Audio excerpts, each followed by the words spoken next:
Hello there, my name is Diego Hernandez, and welcome to another installment of Thirsty True Crime Thursday. And yeah, I know, I get it, it's not Thursday, to me it's Thursday, alright, I missed Thursday, just leave me alone.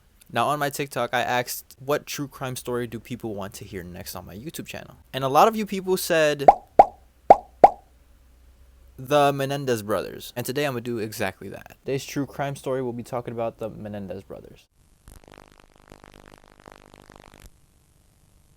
Now, the Menendez family seemed like the perfect model of the American dream. Jose Menendez was born in Cuba and immigrated into the United States after the Cuban Revolution in the 1950s, living in the attic of his cousin's homes, until he earned a college scholarship. He then got married to Kitty, a beauty pageant queen, and then quickly rose from being a dishwasher to a entertainment executive. Jose and Kitty Menendez had two children, Jose Lyle Menendez, who was born on January 10th, 1968, and Eric Galen Menendez, who was born November 27th, 1970. Now, this family was living a really luxurious life, as they had a house in the Beverly Hills that was time to time owned by Michael Jackson or Elton John. The family had moved to Los Angeles as Jose was about to take a job in the movie business. Their sons Lyle and Eric, who were 21 and 18 at the time, seemed like they were going to be very successful kids. Lyle, who was a star tennis player and attended Princeton, seemed destined to have a career in business, much like his father.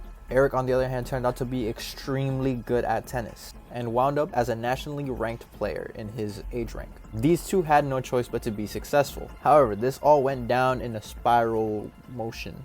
Eric began to run with some teenage delinquents, getting himself into a lot of trouble. Lyle, on the other hand, enrolled in Princeton University but was suspended for a year. However, this would all change on the evening of August 20th, 1989. As Jose and Kitty were murdered to the point where they were unrecognizable. Autopsy reveals that both parents faced 15 rounds from two 12-gauge shotguns. It was so brutal that police thought that this was a mob hit, and police investigations did find some business rivals in Jose's business and other businesses, as he had beef with a porn executive. The night of the murders, the Menendez brothers claimed that they were going to a movie, but had to make a pit stop and retrieve it as they forgot Eric's ID. That's when they discovered their parents' mutilated body, and quickly dialed 911.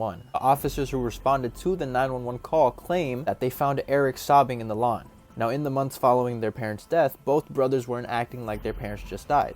Instead, they acted like two guys who just won the lottery. Jose, the brother's father, was at the time worth $14 million.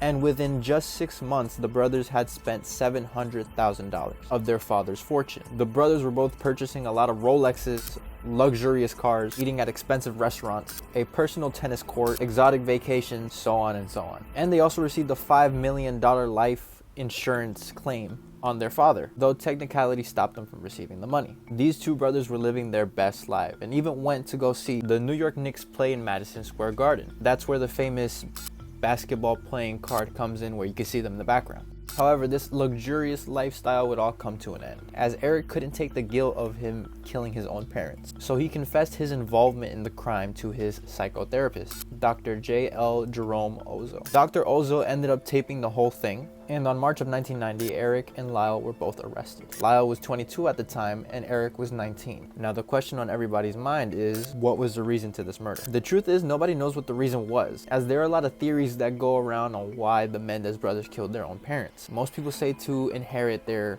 riches or something like that. The Menendez brothers claim that they killed their parents due to self-defense, as they state that both their parents sexually abused them. They believe that Jose would kill them instead of sexually abuse them. So in an act to protect themselves, they both killed their parents with two 12-gauge shotguns. Now, these claims kept getting looked into up until 1996, but was eventually dropped. Both Lyle and Eric were convicted and sentenced to life in prison without the possibility of parole. Today, Eric Menendez is still serving his sentence and is 50 years old, as well as his brother Lyle, who is 53 years old. That just about wraps up this true crime story. Let me know what you guys think in the comments down below, and please tell me what other stories I should do on this YouTube channel. Don't forget to like and subscribe, and please follow my TikTok. If it does get banned, don't follow it anymore, just subscribe. And don't forget to follow my Instagram. As always, this is your host, Diego Hernandez, and I will see you whenever.